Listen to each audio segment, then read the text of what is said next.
Ladies and gentlemen, please notice that exits are conveniently located at the front and rear of this auditorium. When leaving the theater, we suggest that the exit at the front of the auditorium will allow you easier access to the parking areas. Thank you. Hi, I'm Mike Field. I'm Mike Butler. And welcome to Forgotten Cinema Now Showing. Each episode, we highlight a brand new release. We'll discuss what we love about the movie, or perhaps don't love about it, but don't take our word for it. Go see the movie for yourself. Mike, what's going on? Oh, nothing much. I just decided I would go live in a parallel world where it is like a retro futuristic 1960s. Get hit by some cosmic rays, get some stretchy powers or some fire powers or some light powers or, be a rock hard, grizzly, gross looking monster dude. And apparently run the world through my future foundation. Which is actually kind of creepy, and just make people do my bidding. And then, of course, this big giant planet-eating guy come down, wants my kid, and I'm like, no, you can't have my kid. And it's like, we're gonna eat your planet. I'm like, all right, buddy. And that's where I'm at. Oh, and I made friends with the mole man. Yes. The Undertaker. Oh wait a minute, no. That's right. We Mike and I went to our old stomping grounds to go see the Fantastic Four First Steps in lovely IMAX. And it wasn't, I thought it'd be busier. I would say there are about 50 people there, maybe. Yeah, maybe a little bit more. Not like crazy. No, so I don't know. I just thought it would be busier. But anyways, yeah. So we took that in. This was kind of a quick impromptu one because I don't think we had planned this. And I was like, I messaged you and I was like, hey, you want to see Fantastic Four on Monday? Like, yeah, cool. And we're sitting in the theater. I'm like, we're doing it now showing? We're doing an episode? Like, I thought that's why we're here. I was like, oh, yeah, all right. We might as well. I mean, we missed out on Jurassic Park and Mission Impossible and F1 and all the other ones we said we were going to do. Yeah, we have been taking dueling vacations, and so we took about 3 weeks off of recording anything. Recording episodes. We did a couple shorts before we left. And I did it now showing late. You did it now showing late because you saw Superman. I saw Superman with my son, which surprisingly he wanted to see it, so I didn't expect that. Where do you want to go here? How do you want to start this? What you loved about it? What you didn't love about it? Your expectations. How about? I don't have a lot of expectations. Yeah, I guess the expectations. Is good. So I don't have a lot of history with the Fantastic Four in terms of the comic books. I only know the movies. I saw all the other incantations. I've seen maybe 20 minutes of the Robert Corman one, so we won't count that. But the two with Chris Evans and Jessica Alba, I saw, and then the one that they had with Miles Teller and Michael B. Jordan, all that. That is my only experience with the Fantastic Four through the movies. How about you? Yeah, mostly the movies. I mean, I know about them in the comics, but I always found the Fantastic Four inherently silly. Like, I guess they worked in the 60s, but like as a group, and I know that's like, oh well, Reed's is super smart and his kids are crazy, and like, you can try to make it as serious as you want, but he's a rubber band man. He's Stretch Armstrong and just Rockman and Fireboy, and it just was always just inherently silly to me. So I was never a huge fan. I think going into this movie, they had a lot to overcome just in terms of I think they're kind of dumb. Like I just never really like. And granted, so is Spider-Man, but Spider-Man is treated in such a way that usually Spider-Man is great, and part of that is his villains, and part of that is his persona is Peter Parker. But these guys are who they are.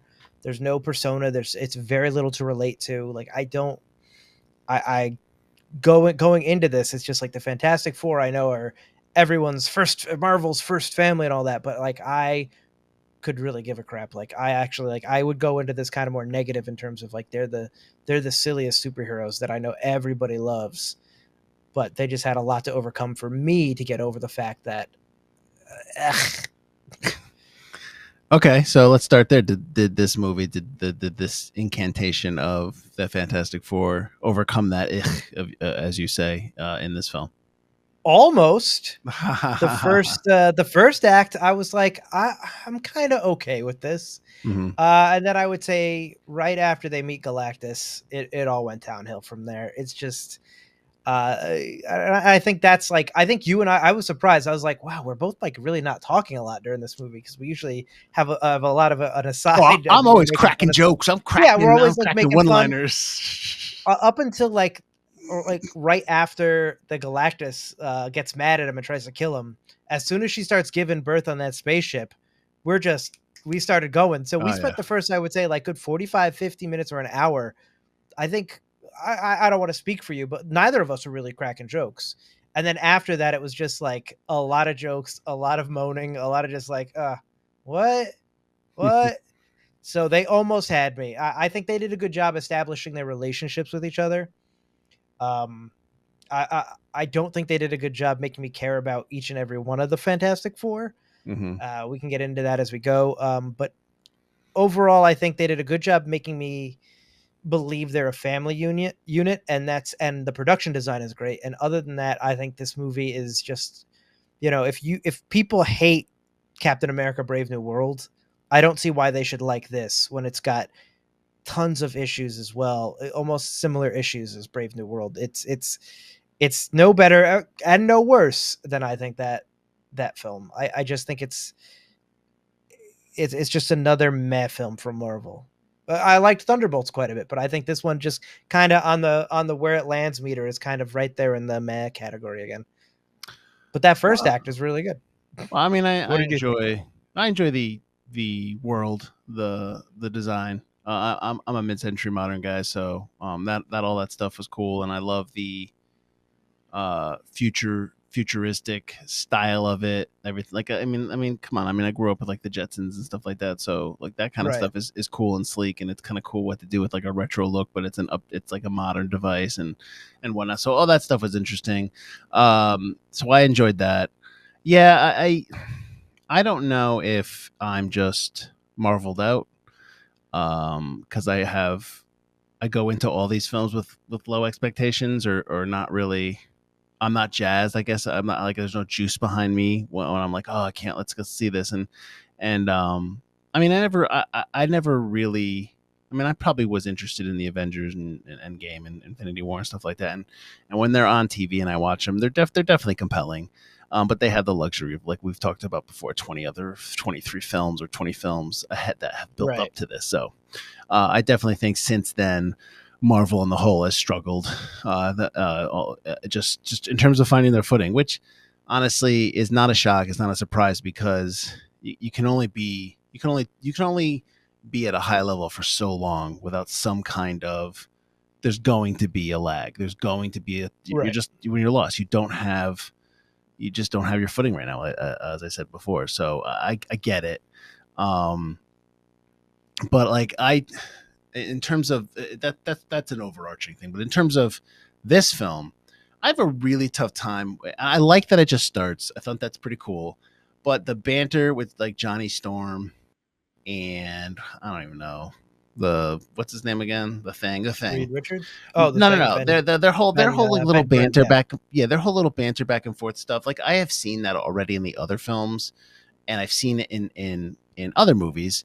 And it's just so it starts off like it's immediate, and I'm like, I don't like you guys yet. I have not met you guys yet. So this banter back and forth that starts within the first 5 minutes is not witty or interesting to me. It's kind of annoying me. It's like like we talk about with Juno, and I'd say that you need to get through the first 30 minutes of Juno with the way they're speaking, because there's really some heart in that film. I know you hate the movie, but I'm just saying once you get past it, there's really a lot of heart in the movie. There is Butler. I watched the full film, Field. I know, there's not, and I'm still telling you, but it's that what that's what I'm saying. Like it's tough to get when characters are acting that way. And if people first met us, and like we're at a bar and these new people come in and me and you are just riffing like, hey, and we're like, you know what I mean? Like no small talk. We're just riffing back and forth. No one's going to like us. Like they're going to be like, not at all. What's wrong with these guys? And so it's not, so that it kind of comes off a little disingenuous. It feels very scripty. It feels very dialogue-y. It feels very movie. And I don't think that's the right way for people to it's for me. It's a tough for me to get into the movie because I'm already annoyed at an aspect of it, which is not fair because they do have a nice banter back and forth, and they do get into the movie later on, and so it kind of works its way in. But to start, I struggled with that. I like the Richards, and I like Sue Storm and Richards. I like their back and forth. I like that opening with them, very low key opening. But throughout the whole thing, like you said, there was a lot of logic things that happened throughout the movie where they solve a problem just because. And Reed Richards says it's because of this. It's like I made a joke to you because he writes down an equation. He's like, there it is. And I go, I don't even know what he wrote. Oh, like that's not right, even, that's yeah. like, that's not even like, that's not English. Like, so, and I'm so like 37. I go, I don't see where 37 is there, pal. So there's a lot of stuff like that. And a lot of assumptions like, oh, it'll just work when they're on the ship and it's going to just do this. And we're going to be, and I don't know what's happening. So who knows? So it's a lot of that. I don't necessarily hate the film.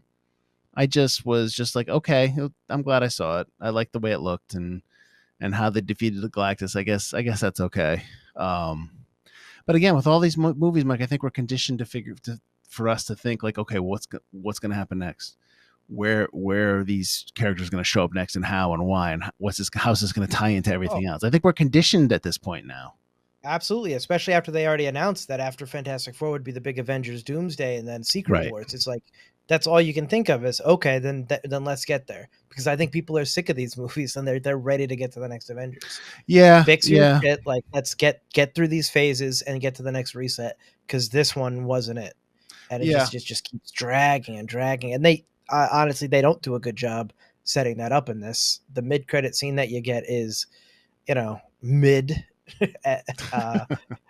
It's so dumb. Yeah. Right. It just doesn't make sense. But to your point, also, it's another film with third act issues. And I think this has second act issues as well, but yeah, that happens. Just how are we going to solve this Galactus coming down? Well, remember that egg I'm conveniently working on teleporting? Let's transport the whole freaking planet. Yeah. Without the moon. We're just going to go into a habitable zone and hope everything's okay. I know we're watching a comic book film, a superhero film, so I know there's a suspension of disbelief. But it seemed like they built all those things in a week, and I'm like sitting here going, "There's no way you're building 150 devices across the world in a week's time or whatever." Because it's like this kid should be like, this should take months to do. And that was a little, and I think I talked to you about I just picture the script room, the room where all the writers are, where they're like 5 or 6 of writers here, and they're all just like, okay, so, so then like they decide, listen, we're gonna move the earth, and you know how they're gonna do that? How? Tell me. Okay, take this out. They're gonna build devices everywhere. We're gonna have montages of things being built, and it's gonna take a long time. And I'm like, what? Yeah, there's really no. That's half the movie are montages. It's just montage at the beginning, montage in the middle, montage of them building the things. We never really get to see them doing Fantastic Four stuff. Well, they do the Incredibles montage where they show them fighting all these bad guys. And exactly. Then just watch the Incredibles. The Incredibles does it so much better. Well, I mean, I'm sure the Incredibles has, I'm sure it has its roots within the Fantastic Four. Oh, it absolutely does. Yeah. But it does it better. It's so, but they should have gotten Brad Bird to this movie then, honestly, because this movie has no character in terms of like its characters, in terms of other than its style. It's resting all of its laurel on that retro futuristic style, and like nothing else is compelling, nothing else is interesting. Did I think Galactus was going to kill the baby? No. Did I think they'd kill any of the Fantastic Four in their first movie? No. Do I really know who the Fantastic Four is? See, that's the other thing is they can say, you don't need, we've gotten 3 Fantastic Four movies, but really you've only gotten 2. And no one saw the last one with Miles Teller because it was so bad. I did. I mean, I did as well. But the, and the first one and the second one are sequels. So you really only got one real origin story. And Fantastic Four, they can say they're Marvel's first family. If you ask and rank the Fantastic Four and people's knowledge of them, it's going to be way down. You can do a Superman film or a Batman film and not have the luxury of being like, we don't need to necessarily show the origin, really introduce the character. We can introduce them a little later on.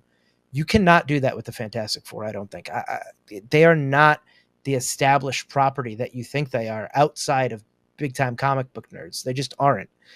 And to have me try to believe Mole Man is anything serious, or Yeah. any kind of character that I don't want to just punch in the face with Mhm. that stupid scene he's in. And I like Walter Hauser or whatever his name is. I like him as an actor, but that character is obnoxious and not in a funny way. Like the jokes don't land. And to be honest, I hate Reed Richards.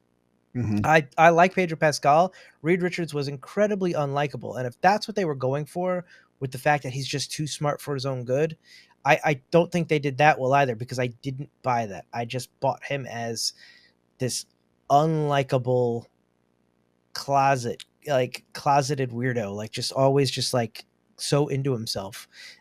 And you should like all your heroes, especially when it's Fantastic Four.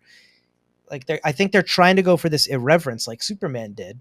And I know you didn't like Superman as much as me, but I think that Superman got the irreverence better than Fantastic Four, which I think is all over the place with trying to be irreverent and light, but then also trying to have those very serious moments that, due to the silliness of the situation around them, I did not buy. I didn't buy any of it. Oh yeah, I think the Reed Richards character arc is supposed to be that he is not somebody who handles or deals with regular, average, everyday emotions well. And he's analytical, he's scientific, and that I think it's supposed to, that scene with the baby at the end when he says to him, I'm going to let you tell me who you are. I'm not going to try to find out what's inside of you or who, you know what I mean? Like when he's like, he turns off all the mind. That's a nice scene. And it doesn't really connect strongly enough to what you're setting up as you're talking about throughout the first and second act, that it just kind of sits there. And that's where they want it to go. And I wonder if that scene was written first, but you have to earn that scene. And the way that Richards is played by Pedro Pascal is very stiff. And it's very, there's little hints and there's little comments in the beginning when you find out that they're pregnant. Johnny Storm says, "Oh, you're terrified." He drops that comment like, "You're out of death," all that stuff. There's little things like that, but they don't really dive into it too much. And to be fair, that might also be a consequence of the fact that you have 4 leads in this movie, and it's a superhero film, so you have to get the plot stuff in there. You have to get the Marvel stuff in there. You have to get all the characters and their little things. I mean, you spend at least 10 minutes of screen time total for the Thing and his crush on the teacher, which never goes anywhere. No. Yeah, well, because it's just because it's not interesting, because it's just something to give him, and quite frankly, I think anybody watching those scenes is just like, I don't care about this, please move on.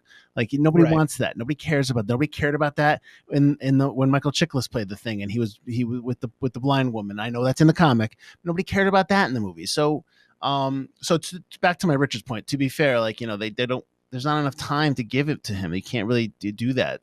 But I think that baby scene is what they're going for, which that scene in and of itself is a very nice scene.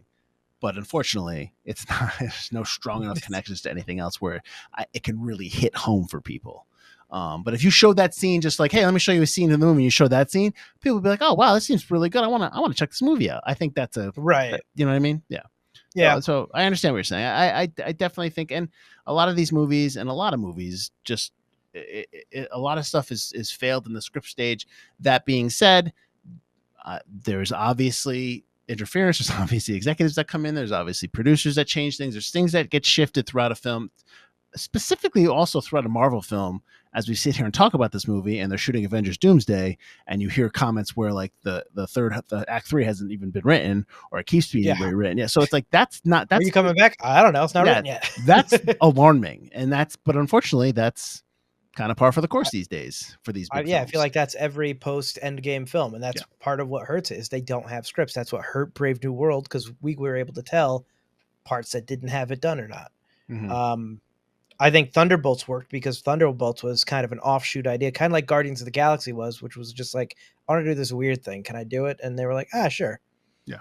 Like what you have is an idea. But this film, like we said, 5 writers and 2 directors. This was originally supposed to be, I believe, Mark Webb's film, and he dropped out. So who knows at what point Matt Shankman came in to pick up the slack, like what input he actually had over what was already done and what he was picking up, like what pieces he was picking up. These Marvel films are corporate entities. It's obviously, they're not They're not films born from an artistic mind. They're built from a corporate mindset. Yes, there's creative in there. Yes, there's creative people attached.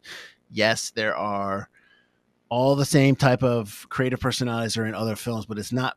Its genesis and its core is not. It does not come from that filmmaker creative mindset. It comes from a corporate mindset. Yeah, it's filmed by committee. Yeah, exactly. And I know people will argue about that point, and that's fine. But at the end of the day, you can't convince me that it's not corporatized. And that's why when you watch horror films and you're like, wow, these are so original, it's because corporate doesn't make horror films. They buy horror films. Mega 2.0 is not a horror film, but yeah, so exactly, they buy them. So like a movie like Weapons that's coming out, Long Legs. These films that come out are like they're so original, and just because they're born from a creative mind. They're not born from a corporate mind, like, or by committee. So, but Mike, this is what you're gonna get with all these type of films. Just what you get with every superhero film, with every big tentpole film, any big IP that's been out there. This is what you're gonna get. This is the expectation now, and so I think people have stopped, and I should stop. We should all stop expecting anything different. Stop. I don't know what you're talking about. Brilliance. Kevin Feige's got 7 years worth of movies. Surely someone who has input, the people he hires are going to have input on those 7 years worth of films he's already got planned. Well, good for him. I mean, he's uber rich, and he's going to be, he's got generational wealth for his family and his friends. And congratulations, great job. But your output, with 7 years of films, with 7 years of films that you already have planned, then you're going to hire me for a film that you want it released in 5 years. What can I really do with it? Well, it doesn't really tie in with this film and this film, and then this film is what we have here. So we're going to need you to stick with what we got. Yeah. And it's like, then you got to look at Blade and how long have we been waiting for that Blade film? Like Mahershala Ali was probably 49 when it first came out. Now he's almost 60. It's like, you're aging out the actor you hired for this film. And it's unfortunate. Yeah. So I think what we're saying with this film is that a lot of our issues are just a lot of our, because again, like it's not the worst thing I've ever seen. You know what I mean? It's got some stuff that I enjoy, but no, it's lacking in the script stage. It's lacking in plot, and I mean, I think it's just okay. It's just not. Yeah. It's just nothing that moves the needle for me. It's just another film where they're like, hey, let's throw this in and then this in and this in. And kind of like you said, getting to that Franklin scene. It's probably the same thing with Galactus. Let's get to that Galactus scene. Let's get to the scene with Silver Surfer. And it's like you have to get to there naturally. But when you have these setup points, then you just feel like you're filling in the blanks and not telling a true story. You're not letting the story flow the way it should. Yeah. And like stuff like, and then like little things start bothering me when I'm watching it. Like, there's only 4 people. These are the only 4 people in the world that do anything. Nobody works for them. They're in this big tower. They're the only ones that live there. I don't, the world is so okay with Sue coming out with her child and being like, you don't understand, I'm a mother. Oh, you're right. Yeah. You're right. They like that. That's everyone. And they don't take the baby. Yeah. Well, the thing is, like, right from the get-go, they run the world with this Future Foundation. Sure. Like, that is too much for these characters you're just now introducing. Mm-hmm. You haven't just bypassed their origin story. You've bypassed 80 to 90% of their story. Yeah. Like, there's so much of their story that you just went, you don't need to know it. It's like, I didn't know it in the other movies. And I don't know any of that. Well, yeah. And I think a big thing about I remember when the other films were out, and I've said this before about when they're going to if they're going to do another Fantastic Four, like, don't show us the origin of them because we've seen it already. Just pick them up that they already have their powers. So that's okay. Great. You did that. But unfortunately, you didn't have the landing. Yeah. So you didn't hit it. You just kind of like you said, you kind of fell short of the other stuff of, you still have to do the work of making us understand everything that's come before this. The Batman with Robert Pattinson. Yeah, we didn't get his origin story, but he's still early in his career, so we're following him as he goes. Yeah. Even Superman, it's only been 3 years. Well, it's only been 4 years for the Fantastic Four, but Superman, he didn't. He's not ruling the world after 3 years. It's like he's still pretty much starting out. Fantastic Four, it's like, nah, it's before you. They got everything. They rule everything. It's all good. Yeah. And immediately, also within the movie, in the first, and this is probably because of Avengers Doomsday, and they'll probably just completely destroy this universe they're in the next movie. I called the police. They're arresting all the bad guys we've ever had in our career. Oh, right. Yeah. It's just, what? Okay. I'm safeguarding the world. Yeah. For their kid. Yeah. Yeah. I think we said this as well. This franchise, I mean, they're gonna make another movie because it's making a lot of money. Like, there needs to, like, give this Fantastic Four a trilogy before you start doing Avengers films. But everything's been ramped up and everything's been sped up, and you're not gonna get that. Unfortunately, you're gonna go right into Doomsday, and then Secret Wars, and then who knows? I just think it's. I think people have, I don't know, just worn out from it. And you have think about it. When it started in 2009, you have all these fans that were in the beginning were fans born from the comic book world. You know what I mean? Like, that's where they come from. They've lived with these characters for so long in print, and that they've grown up with them. They've been with them. There's never been any movies like this before. But now, flash forward to 16 years later, you have fans that only grew up with the movies, so have aren't really born from that world. And I think that those are the casual fans that you're losing because they just don't know. They're expecting, I don't know, they haven't lived with these characters, so they've just lived with, oh, Iron Man was in the last one. This guy's like Iron Man. Let's find out, like stuff like that. Yeah, you can't just throw them in and just expect the audience to be okay. Right. All right. So we don't like this movie. The more we talk about it here, yeah, I'm not a huge. I mean, my friend asked me how it was, my buddy Dave, because he was like gushing about the movie on Sunday, and I was like, I'll see. I'm seeing it Monday. Yeah, he loved it, and no, I mean, I'd like to see it again. I'd like to see it again. Yeah, I don't know. It's short. It's not too long. It doesn't overstay its welcome. I just think there's nothing going on in the movie. There's no action. There's nothing that really like. Yeah, this scene that I really want they to don't see. really show them fighting too much, or you don't really see Reed Richards fighting as much until the end of the film. He barely stretches. I mean, you do see it in the montage a little bit, and he does some stuff, but he's never really like fighting until the end of the film. Yeah, Stu gets a little bit. Ben gets to knock buildings down, and Johnny gets to do a lot. Johnny's got a lot of the action. He does do a lot. There is a lot of him. Flying around and Silver Surfer. I will say the one thing I really liked in the film was that they didn't make Galactus like try to eat Earth like a cheeseburger. They made him a size that was fine, and he had a ship that was devouring the worlds and just absorbing that. I like that over like the more comic booky, I'm gonna grow even bigger and literally eat your world. That would have been so dumb, and I'm glad they went with this the idea they did with the ship and all that kind of stuff. What was your belief in when he wanted the baby because it would satiate his hunger? So what does that mean? He's going to just suck the baby dry of its energy? What did that mean? No, I thought what I gathered was that Galactus was pretty much cursed. He had to eat planets, and the kid would Franklin would take over for him, that he had the same hunger that he's got, and that he would, I think, eat Galactus essentially and take over and be the new Galactus. And because Galactus was tired of eating planets and tired of being, billions of years old and still being alive. Interesting. That's what I got. Okay. But yeah, that's just going by what this be. I don't know too much about Galactus, and I don't know too much about the Reed family. I know Franklin's got the ability to change reality, I guess. Oh, okay. I don't know. Like, that's his power. So he doesn't bring people back from the dead. He just rewrites reality. So I'm sure that's going to be a big part of how he's like an Infinity Stone. Yeah, it's going to be pretty much how Secret Wars happen, I'm sure. Okay, well, that's something to look forward to, and the tease at the end kind of hints at that. So I guess, well, who knows? I'm starting to like my street level Marvel heroes better. Punisher, Daredevil. I'm excited for Blade when it comes out. Like the two big stuff. the celestial stuff is starting to get out of hand, I think, with Marvel, and I don't It's the even only think place they to can go, control though. It's the only where. yeah, I know. Yeah, the only thing you can do. You can't. You got to keep. It's like eventually Superman's got Don't- to fight Brainiac, like stuff like that. Like it's gotta happen. one up it every time. Yep. Yeah. All right. So don't take our word for it. Check it out. Let us know how wrong we are. If you love it, awesome.